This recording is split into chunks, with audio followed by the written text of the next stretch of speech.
Hello everyone, and welcome back to Farfaraway Theories, the show that discusses and theorizes everything Shrek. In today's video, we will be discussing why I believe Prince Charming survived the events of Shrek 3 and how he could be the villain for Shrek 5.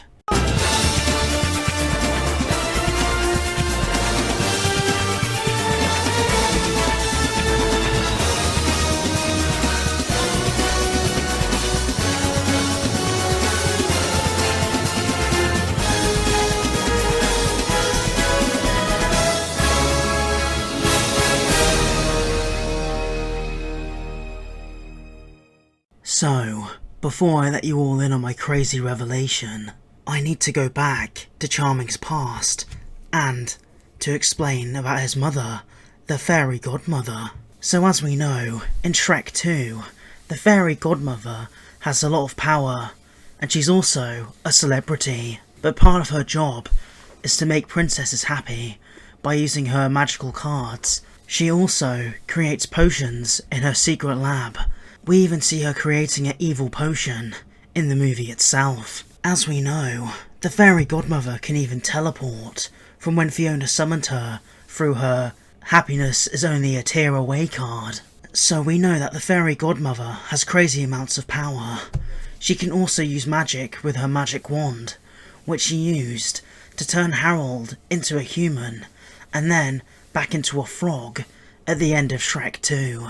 So where am I going with this? You guys all know now that the fairy godmother is incredibly magical and powerful. Her magic was even the thing that took her out in Shrek 2, because it bounced off of Harold's armour and reflected directly at her and turning her into bubbles. Also, the fairy godmother's motivation for Shrek 2 was to get Charming to be the king of Far, Far Away. Also, because she's his mummy, she could tell him what to do and essentially rule Far, Far Away herself. However, you could tell throughout the movie that she does care about Charming more than anything else in the world. His sadness enrages her and she'll do anything to pay people back for what they've done to him. So what does this have to do with Charming in Shrek 3? Well, as we know, Prince Charming used his inspirational, rousing speech to convince all the villains in Far, Far Away to rise up in rebellion against the kingdom, and they take it over relatively easily,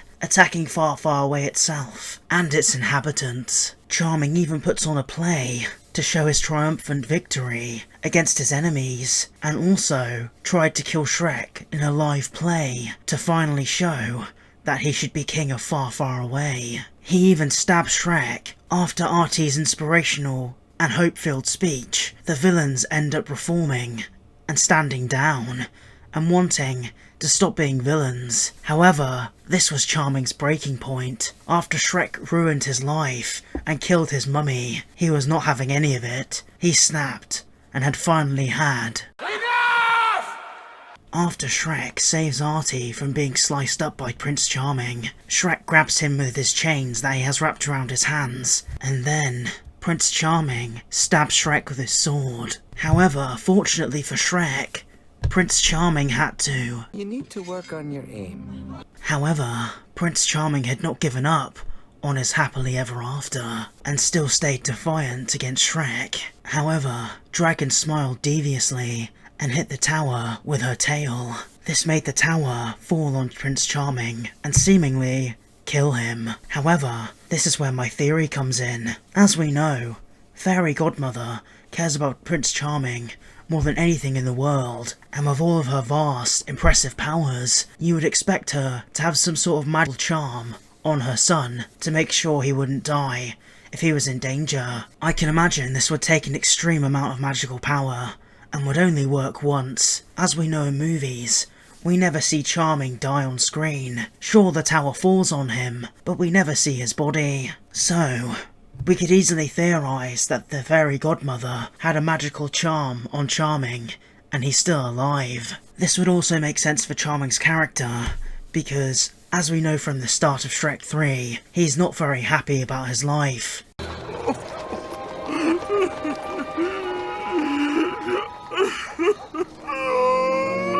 start of the movie, in the alleyway, he talks to the picture of his mummy, fairy godmother, and looks to her for guidance. And also, if you notice, before Charming gets hit by the tower, he utters one single last word.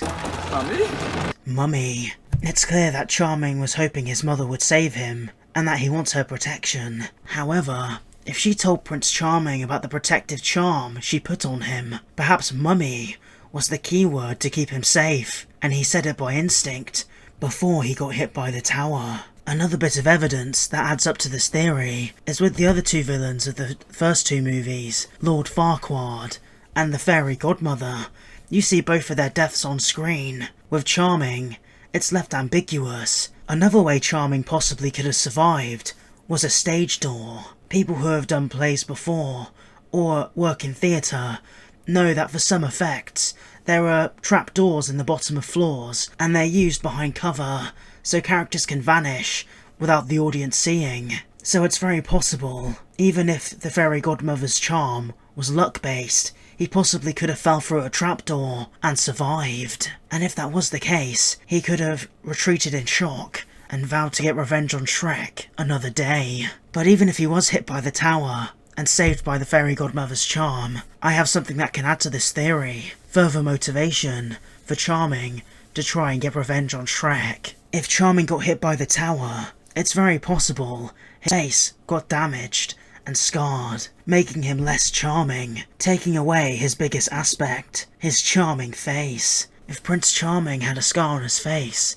and was less charming, it would ruin his whole identity. And that is something he would never forgive Shrek for. Even if Artie's speech did touch his heart a little bit after the events of Shrek 3, it wouldn't be enough to reform Charming into not being a villain anymore. So, with a humiliating defeat, with the population of Far Far Away watching, his resolve would only be bigger than ever. I think Charming would retreat to the outlands of Far Far Away, and maybe leave the region altogether, to plot his revenge, and maybe recruit more allies to his cause. And so, that's why I think Prince Charming survived the events of Shrek 3, and will be the villain in Shrek 5. What do you guys think about this Shrektacular theory? Make sure to hit the like button, because it really helps our swamp grow, and shares our videos for other people to see. Also, I'll leave a link to my first theory about how Lord Farquaad became a feared lord. At the end of this video,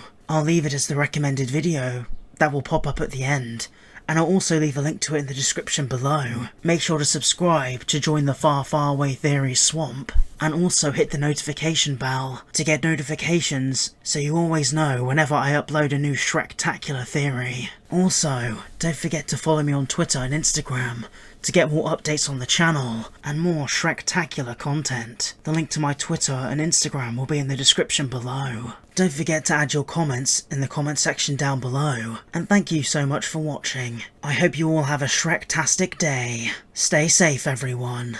Bye-bye. See you later.